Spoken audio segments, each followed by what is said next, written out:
Pakistan called a meeting at the United Nations Security Council, and Pakistan got named and shamed at the same meeting. This was done by other United Nations members, which are basically other nations of the world, part of the United Nations. By now, the world has watched enough videos and listened to enough eyewitness accounts with regard to the Pahalgam terror carnage on 22nd April 2025. Pattern, history, ideology, evidence, everything shows that Pakistan sponsored the jihadist carnage that took the life of 26 civilians. India has always known the neighbor that we have had. Is the world now realizing it too? And is the world ready to isolate Pakistan? Nothing is working for Pakistan right now. Not the denial, not the blame on India, not the tactics of victimhood. Reports say that this closed-door meeting was scheduled by Greece, president of the UNSC, for the month of May. It was after Pakistan raised a request for the same. Now, the 15-member UNSC did not issue a statement of the same, but information did manage to trickle out, and how. That the Council first urged both nations to practice restraint and engage in dialogue. Now, this is basic protocol, basic courtesy. Then, the envoys posed direct, tough questions for Pakistan, rejecting Pakistan's theory outright that India could have carried out this operation. The world dismissed the false flag narrative.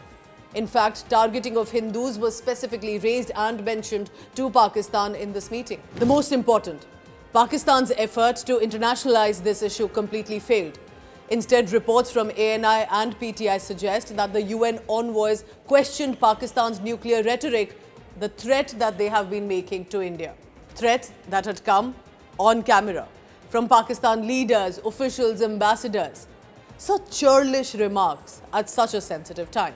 Pakistan's all-weather ally, China, also did not seem to be of help to Pakistan at this juncture at the UNSC. How else does India perhaps get a realization this could be a turning point, that the world is supporting India in this fight against terror at this juncture?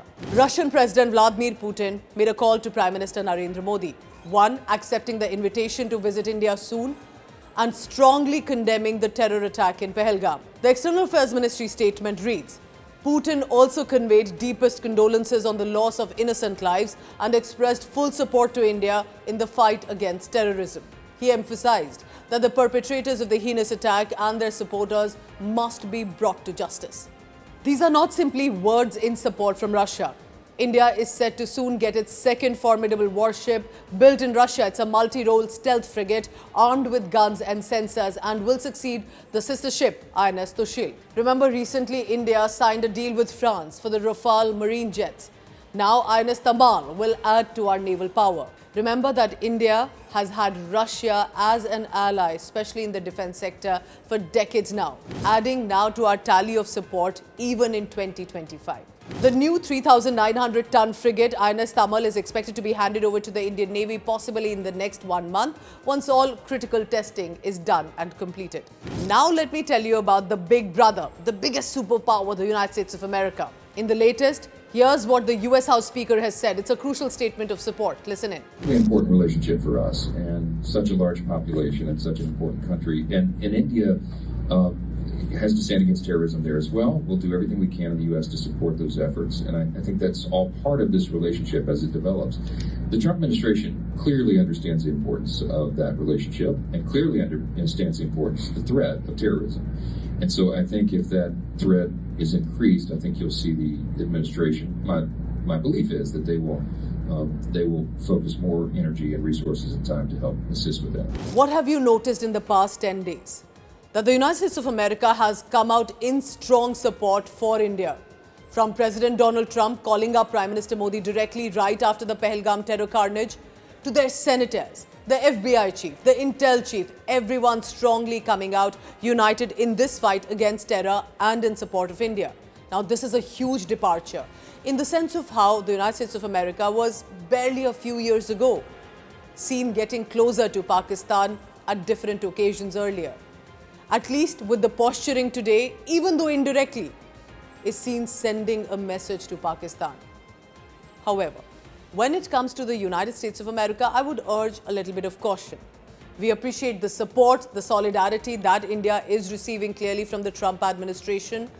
But India knows far too well not to completely depend on support from America.